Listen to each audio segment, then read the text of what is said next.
Hello and welcome to Press TV's debate. I'm Marcia Hashimi. Thanks so much for being with us. Sanction regime gone wild is perhaps how the United States' obsession with sanctioning Iran could be described. Now the dangerous construction industry in Iran is being sanctioned. Steel tubes and anti-corrosion brazing foils, which have been sanctioned, can be quite threatening.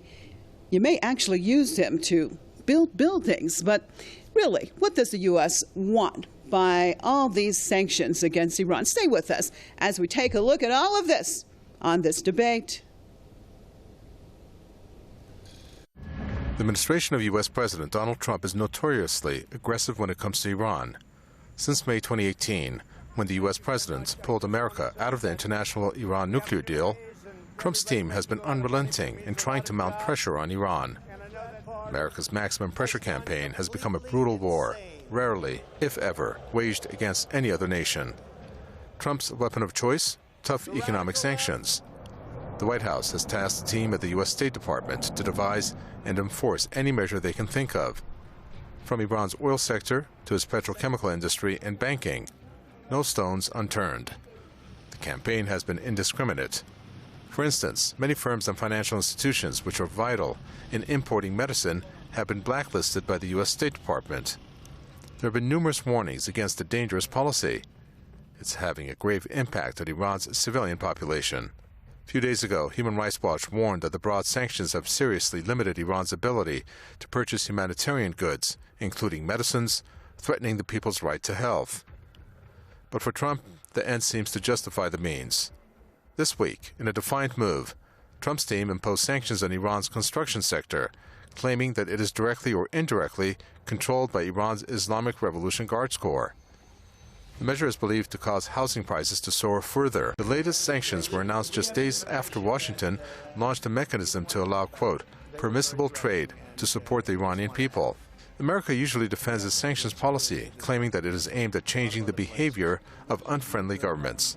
But has America's maximum pressure campaign changed Iran's course? Iran's Foreign Minister Mohammad Javad Zarif said the latest sanctions further revealed the failure of Washington's policy. Zarif noted that the U.S. can sanction every man, woman, and child in Iran, but Iranians will never submit to bullying.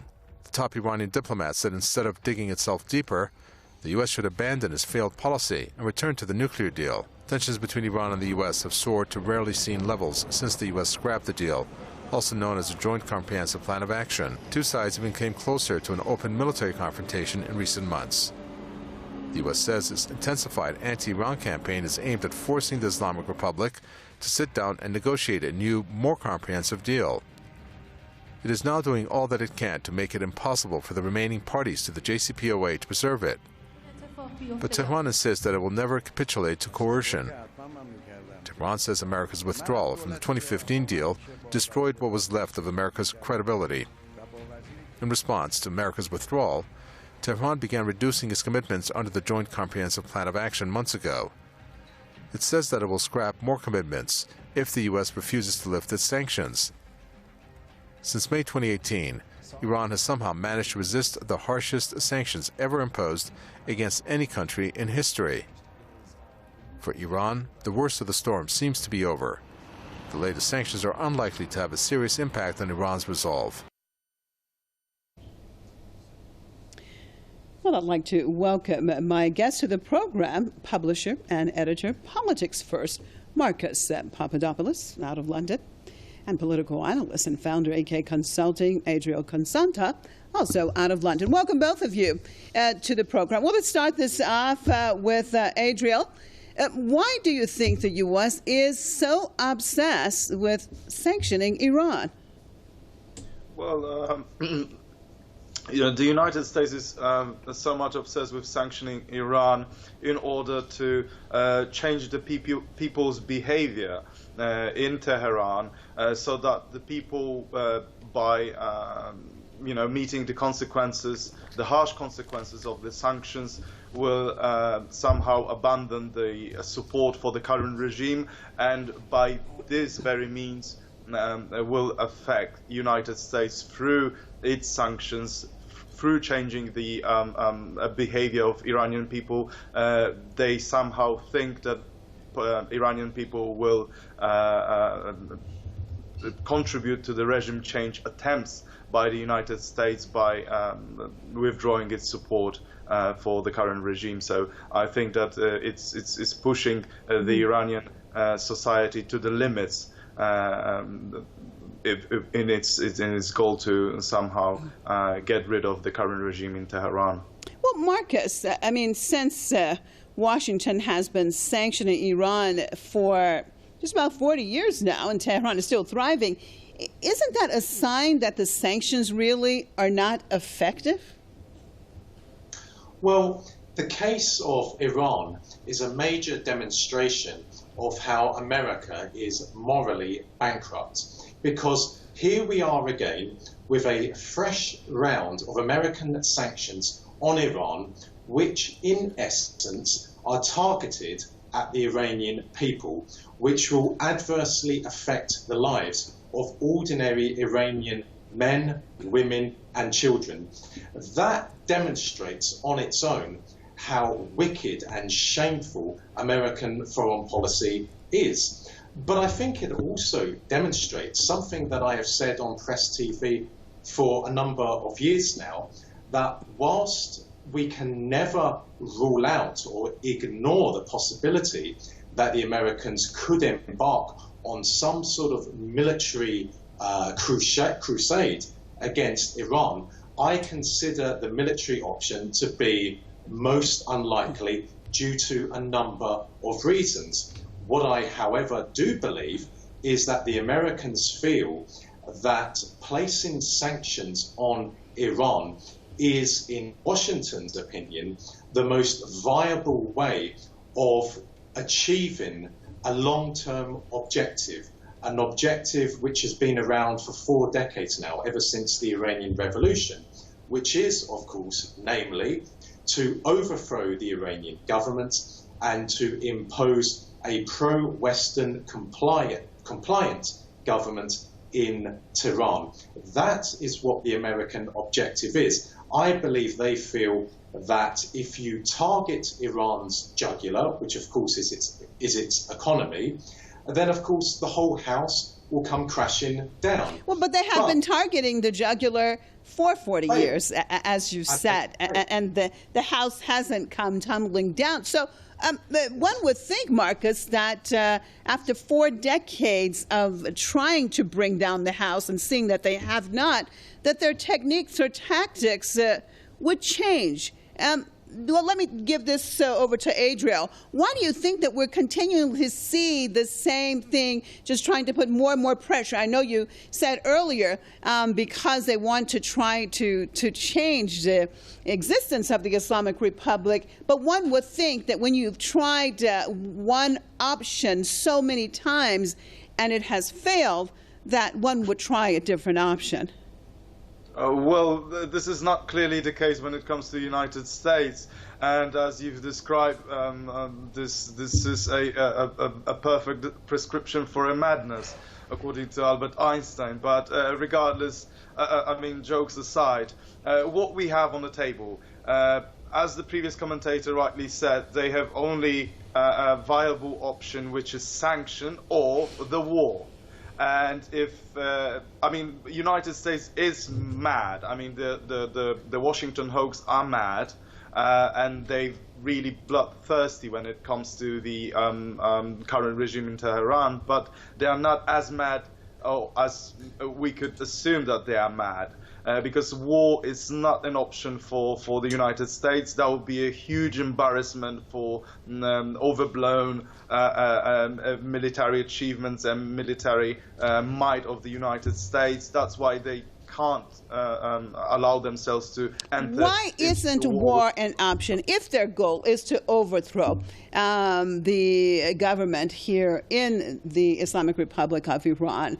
And if they see that sanctions really haven't brought it down, why wouldn't they use the war option to try to totally overthrow the system? Staying with you.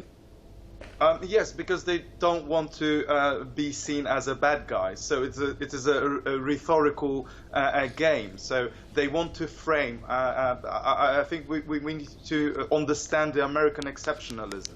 So that they, as also what I can recall the previous commentators say, that they are on the crusade, and the crusade is strongly aligned with the strong sense of American exceptionalism, that they are the good guys, and those malign international powers like China, Russia, and Iran including, they are bad guys. So they want to somehow rhetorically make a claim that they don't want to enter the war, because then the international public will see. I mean, we all already see what is happening now, but the broader public will see that they are the bad guys. They don't want to be the bad guys. Well, Marcus, do you agree with that analysis? Because we have seen the United States, when it wants to get into a war, frame it in so many different ways, whether we're talking about against Iraq, a war, so-called war against mass destruction, and of course we know weapons of mass destruction, WMDs, and actuality there was nothing there. They create their own scenario in order to try to get the American public's support. So is it really about worrying about what others think? Is that the main reason that Washington has not gone the war route so far? Or your take on that? Well, there's a number of issues at play here. First of all, whilst I hear what my fellow guests said about the American government, and I am sympathetic to it, I wouldn't describe American policymakers as insane.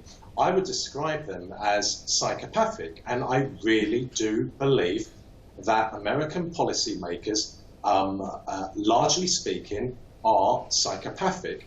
Secondly, America has demonstrated, certainly in the last 30 years or so, that it has no commitment to international law.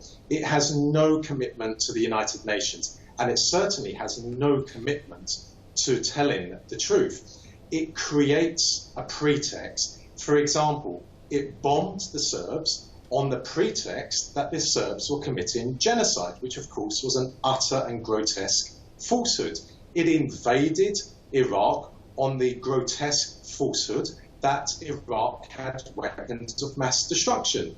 It bombed Libya, or its NATO allies. The Americans gave its consent to Paris and London to bomb Libya on the grotesque falsehood that Colonel Gaddafi was preparing the ground to slaughter every single citizen in Benghazi. And of course, the Americans have created this pretext for its sanctions that Iran is looking to develop weapons of mass destruction. And if Iran has weapons of mass destruction, then the peace and stability of not just the Middle East, but of the wider world would be in jeopardy. The Americans are pathological liars. Thirdly, you talk to me about why the Americans won't, in my opinion, embark on a military crusade against Iran.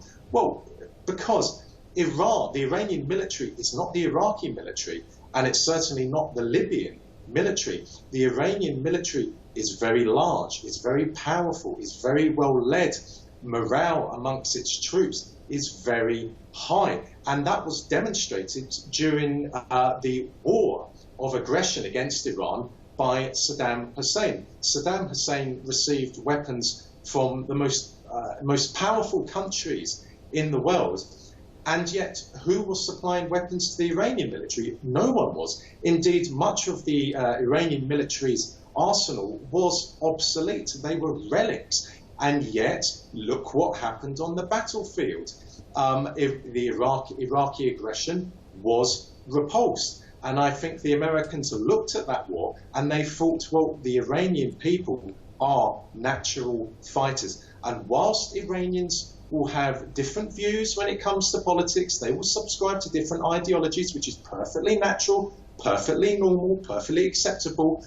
When it comes to defending Iran, when it comes to defending the Iranian people, when it comes to defending Iran's independence and sovereignty against any country in the world, then the Iranian people will head to the front line en masse in their millions. And that is why the Americans will not resort to a military option. All They right. believe the way to do it is to bring down the Iranian economy, which I don't believe will happen because the Iranian economy is robust. Right. Well, Adriel, the U.S. Continually says it does not want the Iranian people to suffer in all of this with all these sanctions. Your take on this? Well, this is a perfect example of cognitive dissonance because what America is saying is slightly different what the impact and the implication are on the ground. So I would also agree with the commentator who said that they are pathological liars. But it is all about the language. They say something and they make something different. But it is perfect in line with what they are doing. They want to deceive the general public, but due to the access to the internet and variety of different opinions and variety of different media outlets, people are changing their mind, even at the universities, by observing and reading and listening to different commentaries and different takes on what is happening on the ground. And I think that America has largely felt itself when it comes to improving the world, because apparently the only problem in the world is America and its foreign policy, not the world itself. Well, Marcus, what message do you think that the United States is trying to send to the rest of the world with the sanctioning regime? And what message is Iran sending to the rest of the world by not giving in to Washington's bullying? Well, ever since the end of the Second World War, the Americans have employed sanctions and military force against any country in the world which is of geostrategic importance and which follows an independent foreign policy.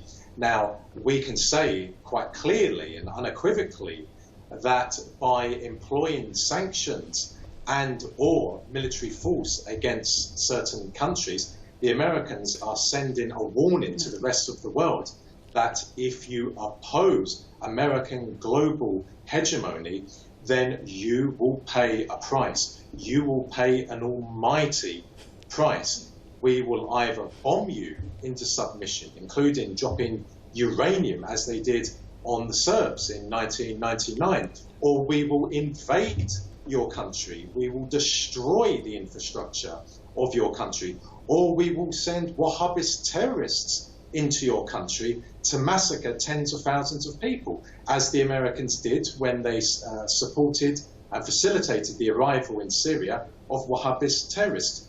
Or they will cite the example of Iran, but also Cuba, by saying we have the most powerful economy in the world, and if we want to cause abject pain and misery for the civilian population of a country, we will do so, because that is what happens when a government opposes American diktats. Now, conversely, Iran, a gallant country, a gallant people, has resisted and resisted effectively American aggression for 4 decades now. Iran is not a particularly large country. Its population isn't, relatively speaking, particularly big, but it just shows if a country has a soul, if a country is patriotic, if a country is prepared to make sacrifices for its people, for its history, for its culture, for its religion, for its independence and sovereignty,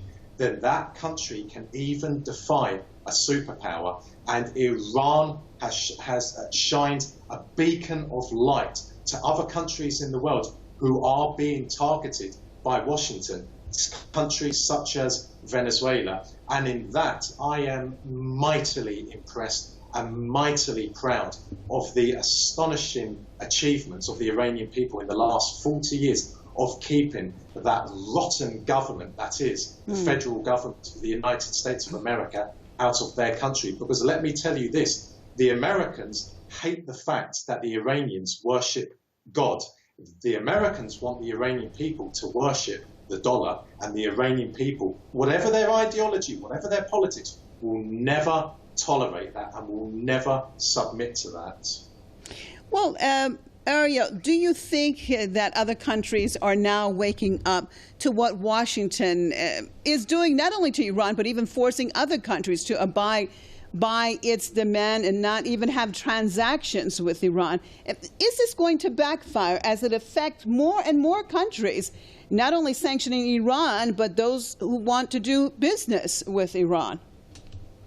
I think that it is already backfiring. I think that even within European Union or in Europe, people are starting to see that the transatlantic relationship is becoming quite toxic. I think that due to the emergence of great powers like China and Russia, small countries which were so far bullied by the Washington DC are,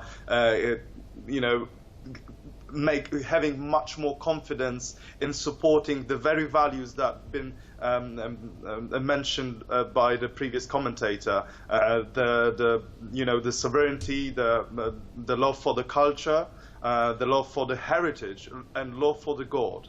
Because as also the previous commentator rightly said, the America as a corporation, because we have to understand that the concept of Americanism is a corporationism. So in order to subdue other countries, in order to put into place this vassalage, they want other people to start worshipping dollar, or as others call it, mammon. But many countries and cultures like the Persian culture, the Iranian people, Chinese and Russian people, they do believe in slightly different values than the value of money. And I think that it's giving a strong emphasis for the other countries and strong support for having a belief in its own values rather than and on that note, getting other values from the Americans. I'd like to thank you both for being with us as we come to the end of this debate. Publisher and editor, Politics First, Marcus Papadopoulos, out of London, and also out of London, political analyst and founder, AK Consulting, Adriel Constantin. And as always, viewers, we appreciate you being with us on another debate. I'm Marcia Hashemi signing off for myself and all the crew right here in Tehran. Hope to see you next time.